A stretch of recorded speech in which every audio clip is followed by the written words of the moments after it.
오늘 아침 우리에게 주시는 하나님 말씀은 고린도전서 15장 12절에서 19절까지의 말씀입니다.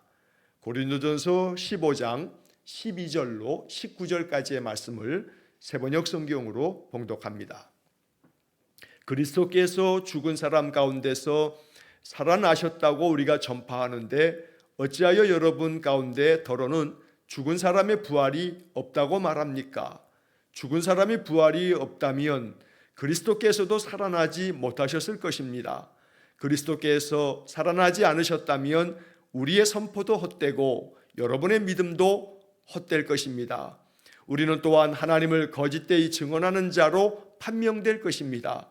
그것은 죽은 사람이 살아나는 이 일이 정말로 없다면 하나님께서 그리스도를 살리지 아니하셨을 터인데도 하나님께서 그리스도를 살리셨다고 하나님에 대하여 우리가 증언했기 때문입니다. 죽은 사람들이 살아나는 일이 없다면 그리스도께서 살아나신 일도 없었을 것입니다. 그리스도께서 살아나지 않으셨다면 여러분의 믿음은 헛된 것이 되고 여러분은 아직도 죄 가운데 있을 것입니다. 그리고 그리스도 안에서 잠든 사람들도 멸망했을 것입니다. 그리스도 안에서 우리가 바라는 것이 이 세상에만 해당되는 것이라면 우리는 모든 사람 가운데서 가장 불쌍한 사람일 것입니다. 아멘. 고린도전서 15장의 말씀은 부활장, 부활에 대한 가르침을 주시는 말씀이라 해서 붙여진 그런 별칭입니다. 그래서 우리는 고린도전서 15장의 말씀을 통해서 부활하신 예수 그리스도에 대한 믿음을 더욱더 굳건하게 우리가 가질 수 있습니다. 어제 본문에 이어서 오늘 12절로 19절까지의 말씀을 통해서도 바울은 계속해서 이 부활의 문제를 고린도 교회 성도들에게 가르쳐 줍니다. 왜 이렇게 부활에 대한 이야기를 길게 쓰고 있냐면 고린도 교회 신자들 가운데 일부가 부활이 없다고 생각하는 사람들이 있었기 때문입니다. 물론 이것도 역시 마찬가지로 헬라 철학의 영향 때문입니다. 헬라 사람들은 그 헬라 사람들이 가지고 있는 그 철학적인 그 사상 때문에 이 육신은 썩어지고 부패하고 사라질 것이지 이 몸이 다시금 살아난다라고 하는 것은 있을 수 없다고 생각합니다. 그래서 사람의 영혼은 귀하고 이것은 영원할 것이지만 그러나 육신은 아주 부패하고 악한 것이기 때문에 이 육신은 결국 죽음으로 끝나는 것이라고 하는 그러한 생각을 가졌던 겁니다. 그러나 예수 그리스도의 복음은 우리 주님께서 우리 인생들을 위하여 어제 본문의 말씀처럼 우리의 죄를 대신하여 십자가를 죽으심으로 우리의 죄를 다 사하여 주시고 그리고 다시금 살아나심으로 우리 모든 죽은 자가 다시 살아날 것에 대한 그러한 생명을 약속해 주셨고 이 몸의 부활을 믿습니다 라고 하는 것은 우리가 매일 아침마다 고백하는 사도신경의 마지막 신앙 고백이 바로 이것입니다. 몸의 부활을 믿고 영생을 믿는 이 믿음이야말로 기독교 신앙의 가장 중요한 복음인 것입니다. 자, 오늘 본문의 말씀을 살펴보면 바울은 이렇게 12절의 말씀에서 고린도 교회 신자들 안에 일부이기는 할지라도 그 작은 일부가 작은 누룩처럼 고린도 교회에 더 퍼지면 안 되기 때문에 당신들 안에 어떻게 그리스도께서 죽은 자 가운데서 이렇게 살아나셨다는 복음을 들었음에도 불구하고 아니라 죽은 사람이 다시 살아날 수 없다. 죽은 자의 부활이 없다라고 말하는 사람이 있으니 이게 어찌 된 일이냐라고 바울은 책망하듯 12절에서 말씀합니다. 바울은 이 고린도 교회를 세워가면서 가장 중요한 예수 그리스도의 죽으심과 부활하심에 대한 이 복음을 전하면서 이 고린도 교회가 세워졌습니다. 그러나 더러는이라고 말하고 있지만 그것이 얼마나 되는지는 알 수 없어도 작은 숫자는 아니었을 겁니다. 왜냐하면 바울이 이 고린도전서 이 편지를 보내면서 이 문제를 아주 길게 쓴 것으로 보아서는 고린도 교회에 점점 이 적은 누룩이 온 덩이에 퍼진다는 말처럼 점점 죽은 자의 부활이 없다고 생각하는 사람들의 그 생각이 더 많아졌기 때문에 바울은 이 문제를 짚고 넘어가는 것입니다. 자, 13절 말씀에 보면 죽은 사람의 부활이 없다면 그리스도께서도 살아나지 못하셨을 것입니다. 그러나 분명히 그리스도께서 살아나셨다라고 하는 것에 대해서는 많은 증인들이 있지 않느냐라고 하는 것을 우리가 어제 본문의 말씀에서 이 이야기를 했습니다. 그래서 예수께서 다시 살아나심으로 게바에게도 보였고 12사도에게도 보였고 제자들에게도 보였고 500여 형제들에게도 보였고, 이렇게 그리스도께서 다시 살아나신 것을 본 사람들이 있고 그 가운데는 아직도 살아있는 사람들이 있으니 그들이 헛개비를 본 게 아니다, 헛된 것을, 환상을 본 것이 아니다. 예수 그리스도께서 몸으로 부활하셔서 그 손에 못자국과 허리에 창자국을 사도들에게 보여주시기도 하셨고, 그러니 예수님께서 다시 살아나셨다라고 하는 것이 분명한 사실인데도 불구하고 이것을 믿지 않는 사람들이 있다. 그래서 바울은 이 문제를 얘기하면서 죽은 사람이 부활하는 것이 없다면 예수께서도 살아나지 못하셨을 거다. 그러나 예수가 살아나신 것을, 그리스도께서 살아나셨다는 것을 증언하는 사람들이 거짓으로 증언하는 것이 아니라 그들이 직접 만나보았기 때문에 그들의 증언이 분명한 사실이라면, 그러면 바로 죽은 사람이 부활한다는 것은 가능한 일이다. 이건 분명히 역사적으로 있었던 사실이다 라고 하는 것을 바울이 우리에게 알려주는 것입니다. 14절의 말씀에서도 그리스도께서 살아나지 않으셨다면 우리의 선포도 헛되고 우리의 믿음도 헛될 것입니다. 만약에 예수 그리스도께서 살아나지 않으셨다면, 부활이 없다면 우리는 이렇게 예수를 믿을 이유가 없고 예수를 믿는 이러한 모든 것들이 다 헛된 것이 아니냐. 우리가 이 예수 그리스도를 전하는 것조차도, 우리의 선포도 다 헛된 것이다.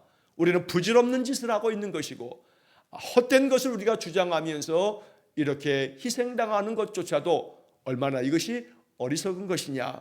바울은 결국 예수 그리스도의 부활에 대한 증인들도 있고 그 증인들이 아직도 살아있고 그 증언이 분명한 사실이기 때문에 예수 그리스도께서는 다시 살아나셨는데, 결국 그리스도께서 다시 살아나셨다는 것은 죽은 자가 다시 살아난다는 것, 죽은 사람의 부활이라는 것이 분명히 명백한 사실이고 이것이 있다는 것을 바울은 계속해서 주장하는 것입니다. 또 한편 15절의 말씀에서 우리는 또한 하나님을 거짓되이 증언하는 자로 판명될 것입니다. 그것은 죽은 사람이 살아나는 일이 정말로 없다면 하나님께서 그리스도를 살리지 아니하셨을 터인데도 하나님께서 그리스도를 살리셨다고 하나님에 대하여 우리가 증언했기 때문입니다. 하나님께서 죽은 자를 다시 살아내셨다라고 하는 것이 없는데도 불구하고 하나님이 죽은 자를 살리셨다라고 우리가 주장한다면, 그런 일이 없는데도 불구하고 그렇게 말했으니 하나님께서 거짓말을 한 자다, 하나님을 거짓되이 증언한 자라라고 다 판명되고 말 거다. 하나님도 거짓된 것이고 우리가 전한 것도 다 거짓말을 한 것이고 이런 것들이 다 드러나게 될 것이다. 그러나 결단코 그렇지 않다. 분명히 이 일에 대해서는 증인이 있고 그 증인들이 지금도 살아있고 예수 그리스도의 부활은 분명한 사실이다 라고 하는 것을 바울은 계속 반복해서 이야기를 합니다. 우리는 이 말씀들을 읽으면서 이것이 우리의 믿음 깊은 곳에, 우리의 삶 전체에 이 부활의 믿음이 충만하게 세워져 가기를 또 기도하고, 여기에 있어서 우리의 마음, 우리의 믿음이 흔들림이 없어야 합니다. 어떻게 사람이 다시 살 수가 있는가? 그것도 사흘이 지난 후에 살아난다는 것은 불가능하다라고 이렇게 생각한다면 우리의 이 생각과 판단이 과연 얼마나 확실한가? 우리가 가지고 있는 우리 인간들의 이 이성적인 그런 판단과 합리적인 사고라고 하는 것 자체가 이미 연약하기 그지없는 이 인간의 한계를 벗어나지 못하고 있기 때문에 우리가 생각하는 이 생각을 넘어서지 못하면서도 하나님께서 죽은 자를 살리신다는 것은 불가능하다라고 하는 주장은 우리가 불가능하다 해야 하나님께서 불가능하다라고까지 주장하는 것은, 이것은 논리적인 어리석음이라는 것입니다. 하나님을 우리 인간처럼 생각하고 하나님의 능력을 우리 인간처럼 생각한다면 그럴 겁니다. 하지만 하나님은 천지를 만드신 창조주이시며 우리 인생을 지으신 창조주 하나님이시기 때문에 사람을 만드시고 사람에게 생명을 주신 분이 하나님이시니 그 생명을 다시 일으켜 세우시는 분이 하나님이라고 하는 것이 거짓되지 않다는 겁니다. 그러므로 우리는 이 부활의 문제에 있어서도 창조하신 창조주 하나님을 믿는다면, 하나님께서 사람을 만드시고 그 사람에게 생명을 주셨는데 그 죽은 생명을 다시 일으키는 것이 과연 이것이 불가능한 일인가? 어려운 일인가? 만약에 이것이 불가능하고 이건 도무지 있을 수 없는 일이라 한다면 하나님이 세상을 창조하신 것부터가 우리가 믿을 수 없는 일이 되어진다는 겁니다. 하나님이 창조하신 것을 믿을 수 없다고 한다면 과연 이 세상에 존재하는 모든 것들은 어떻게 만들어졌는가? 믿음이 없는 사람들은 자연적으로 그렇게 만들어진 거다라고 이야기합니다. 모든 세상 만물의 모든 것들이 자연적으로 만들어졌다. 이것이야말로 정말로 믿기 어려운, 논리적으로 더 많은 어려움과 모순을 갖는 그런 주장일 수밖에 없습니다. 작은 예를 들어서라도 우리 한 사람 한 사람, 이 인간의 몸 자체가 신비 그 자체입니다. 머리에서부터 시작해서 우리 머리 안에 뇌가 얼마나 많은 이 뇌세포들이 작동이 되는데, 이 뇌세포들의 작동을 통해서 온몸이 이렇게 기능을 하고, 또 온몸의 장기가 하나씩 그 다 연결되어진 이 장기들마다 기능을 제대로 발휘하면서 우리가 이렇게 이 몸을 가지고 100년의 인생을 살아간다라고 하는 것이야말로 이건 신비 그 자체입니다. 그런데 이 몸 자체가 저절로 만들어졌다, 자연적으로 만들어진 거고, 우연히 이렇게 온 세월 동안에 아무리 40억이 지나고 50억이 지난다 해서 이렇게 사람의 존재라고 하는 이 존재 자체가 만들어진다라고 하는 것이 진화론자들이 말하는 것처럼 이렇게 진화가 되어서 사람이 이렇게 만들어졌다라고 하는 것이야말로 참으로 어리석기 짝이 없는 주장에 불과하다는 것입니다. 사람의 몸 하나만 그런 것이 아닙니다.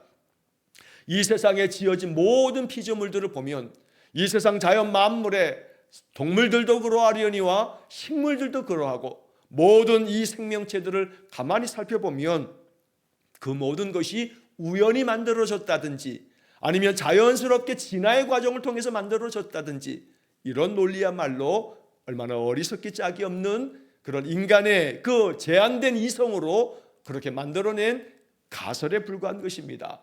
그러나 하나님께서 세상을 창조하셨다라고 하는 말씀을 우리가 받을 때 이 말씀 속에 결국 몸의 부활, 예수 그리스도께서 다시 살아나시는 이 부활의 문제까지도 결국 창조하신 하나님을 우리가 믿는다면 이것은 아무런 문제가 되지 않으며 아무런 어려움이 없다는 것입니다. 하나님께서 생명을 주셨으니 그 생명을 다시 불어넣으셔서 살게 하시는 것은 하나님께는 아무 문제 될 것이 없다는 것입니다. 그러므로 오늘 우리는 이 말씀 앞에서 부활을 믿는 믿음이 우리의 삶에 더욱 확고하게 자리 잡을 수 있기를 간절히 축원합니다.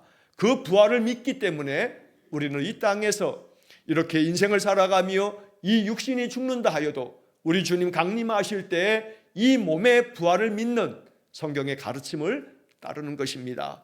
그러므로 오늘 본문의 말씀을 통해서 우리는 이 부활의 믿음이 고린도 교회 신자들처럼 흔들리지 않기를, 죽은 사람의 부활이 없다고까지 주장하는 어리석은 이 고린도 교회 신자들처럼 되지 않도록 이 말씀들을 우리 마음 깊이 받아들이는 그런 귀한 은혜가 있기를 축원합니다. 16절 이하의 말씀도 바울은 계속 이 이야기를 반복하는 것입니다.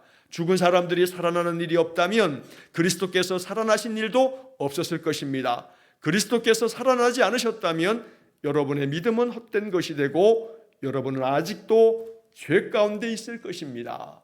우리의 믿음이 다 헛것이 되고 예수께서 다시 살아나시지 않았다면 우리의 죄는 그대로 있고 이 죄로 말미암아 우리는 영원히 죽을 것이고 결국 이 죄로 인하여 우리 인생은 참으로 멸망받을 인생이 되어버리고 말 것이다. 하지만 그리스도께서 다시 살아나심으로 인해서 사망 권세를 이기신 주님을 우리가 바라보면서 우리도 역시 다시 살아날 것에 대한 소망 가지고 살아갈 수 있음을 바울은 복음으로 전하였던 것입니다. 18절에서도 그리고 그리스도 안에서 잠든 사람들도 멸망했을 것입니다. 예수 그리스도를 구주로 믿는 그 믿음 안에서 죽은 사람들, 순교한 사람들, 그러한 모든 사람들의 그 죽음도 헛것이 되고 그들은 멸망받을 자가 될 텐데 결단코 그렇지 않다.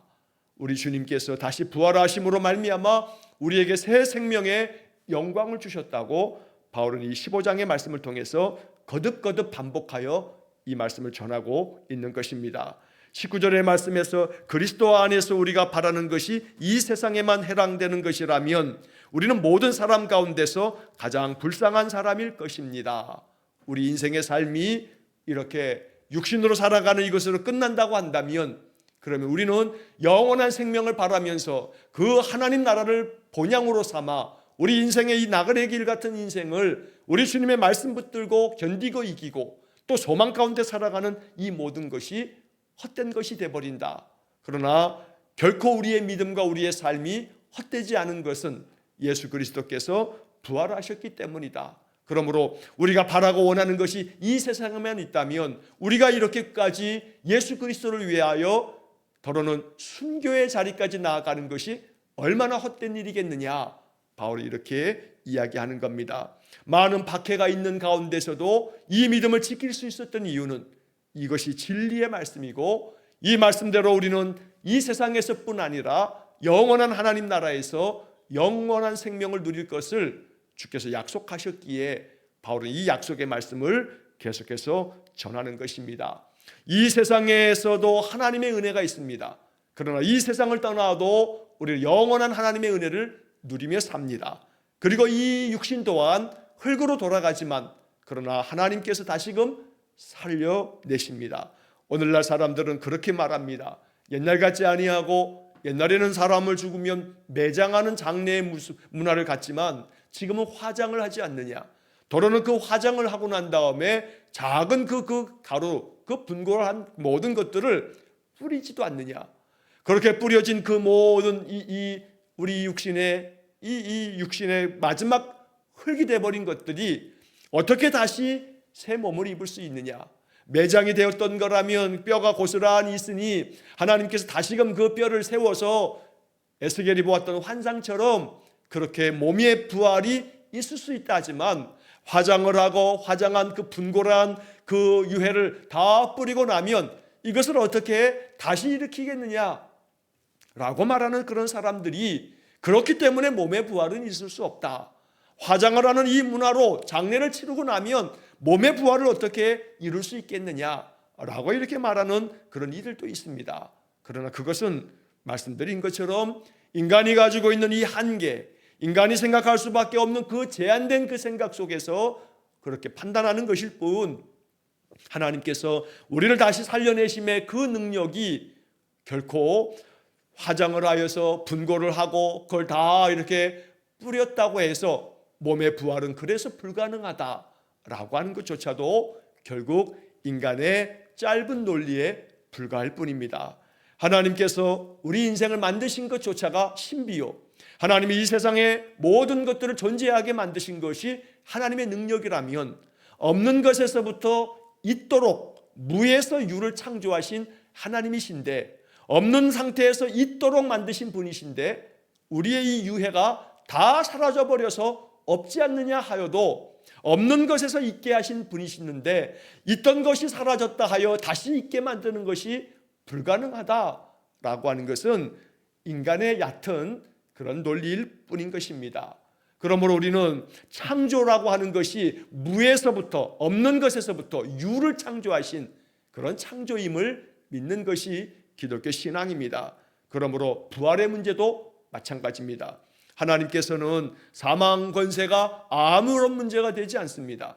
하나님의 능력 안에 주님을 다시금 살리심으로 우리 모든 인생들도 다시 살아날 수 있다는 소망을 갖게 하셨으니 이 산 소망을 가지고 살아가는 것이 복음의 삶이라고 바울은 그 모든 세워진 교회마다 이 예수 그리스도의 부활의 복음을 전하였다는 것입니다. 오늘도 우리의 삶이 이 부활의 능력 가지고 살아갈 수 있기를 간절히 축원합니다. 이 부활은 장차 미래에 있을 어떤 한 사건이 아닙니다.